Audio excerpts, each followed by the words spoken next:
How open-minded do you consider yourself? Are you receptive to new ideas, to new perspectives, or do you tend to stick to what you already know?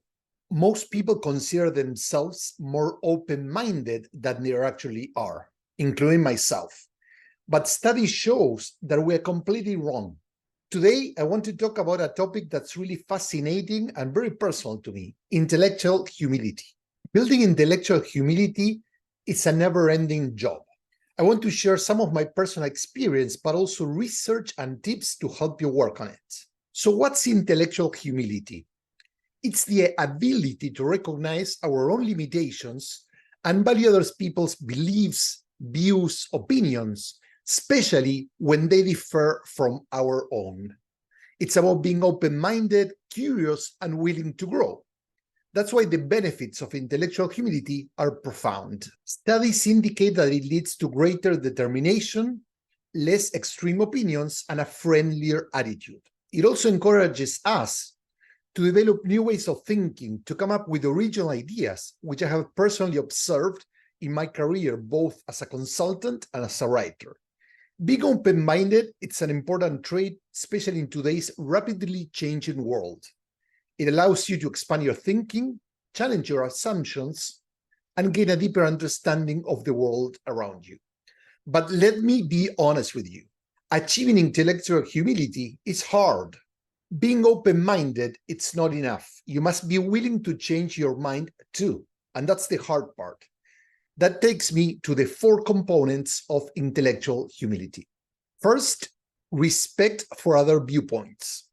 As someone who constantly challenges thinking by seeking evidence and new research, I'm always looking for new insights, challenging my views. However, I still struggle dealing with people who have extreme views like conspiracy theorists. So we all need to work hard on this part. Second, it's about having low intellectual arrogance is the enemy of intellectual humility. As Socrates, the Greek philosopher, once said, "The only thing I know is that I know nothing." So when we think we know it all, we stop listening, we stop learning. Rather than a know-it-all mentality, we need to embrace a learn-it-all mindset.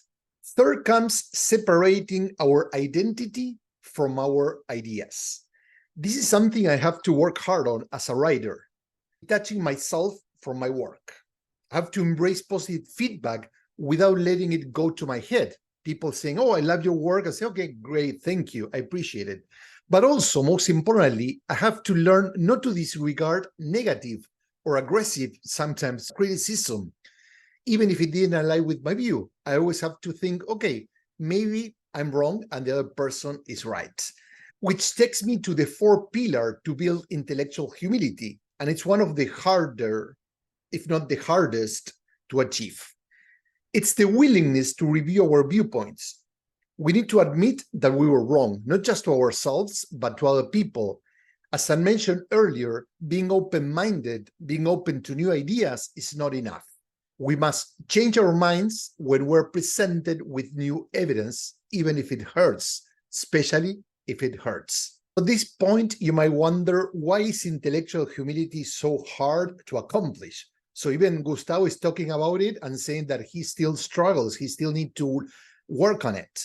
Well, first of all, because it challenges our own beliefs, everything that we take for sure, and of course, it challenges our own ego.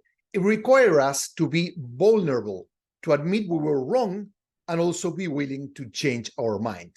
And as human beings, we don't like that. But believe me, the effort is worth it. It's a path I'm still on, and I want to invite you to join me. How can you get started? Easy. Take the intellectual humility quiz and get your score. You can find the link in the description below. I also included a link to 2 of my recent articles on this topic. On one, you'll find more details about what's intellectual humility, what are the benefits, how can you work on it. And the second article provides 12 actionable reflections exercise for you to practice on your own and with your team. Remember, intellectual humility, it's not about being right, it's about being open to the possibility of growth. If you want to keep learning, Subscribe to get more videos like this and continue increasing your intellectual humility. See you soon. Bye-bye.